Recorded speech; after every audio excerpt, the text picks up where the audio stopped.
इंदापूर तालुका छत्रपती मालोजीराजे भोसले यांच्या पदस्पर्शानं पावन झालेली इंदापूर नगरी आपल्या शौर्यानं आपल्या मायभूमीचं नाव इतिहासामध्ये अजरामर करणारी अनेक नररत्न इंदापूरच्या मातीमध्ये जन्माला आली। अशाच नररत्नांपैकी एक तेजस्वी रत्न म्हणजे माननीय श्री प्रवीण भैया माने। प्रवीण भैया म्हणजे झंझावात, प्रवीण भैया म्हणजे वादळवाट, प्रवीण भैया म्हणजे तुफान गर्दी आणि प्रवीण भैया म्हणजे जीव लगदर्दी। प्रवीण भैया म्हणजे विषयच खोल, प्रवीण भैया म्हणजे जबरदस्त माहोल।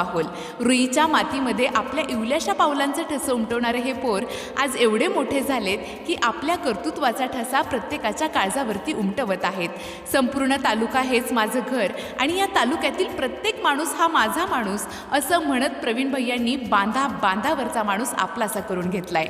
सामुदायिक विवाह सोहळ्याची उभारणी आणि नवरदेवांची हत्ती घोड्यांवरून मिरवणूक काढणारे मणी मंगळसूत्रापासून ते सगळा संसार या सामुदायिक विवाह सोहळ्यातून नवदाम्पत्यास देणारे आपल्या सगळ्यांचे हक्काचे प्रवीण भैया माने। प्रवीण भैया जेव्हा रस्त्यावरती उतरतात तेव्हा पीडितांना न्याय मिळतो। प्रवीण भैयांनी सामाजिक अनेक कामं केलेली आहेत। जिथे जिथे प्रवीण भैया जातात तिथं तिथं कार्यकर्त्यांचं मोहळ उठत राहतं आणि माहोल बनत जातो। जनसामान्यांच्या हृदयावरती राज्य करणारे आणि मातीशी इमान राखणारं व्यक्तिमत्व, लोकातून आलेले लोकांचेच झालेले प्रवीण भैया यांना उदंड आयुष्य लाभावे ही सदिच्छा। आपणास वाढदिवसाच्या हार्दिक शुभेच्छा।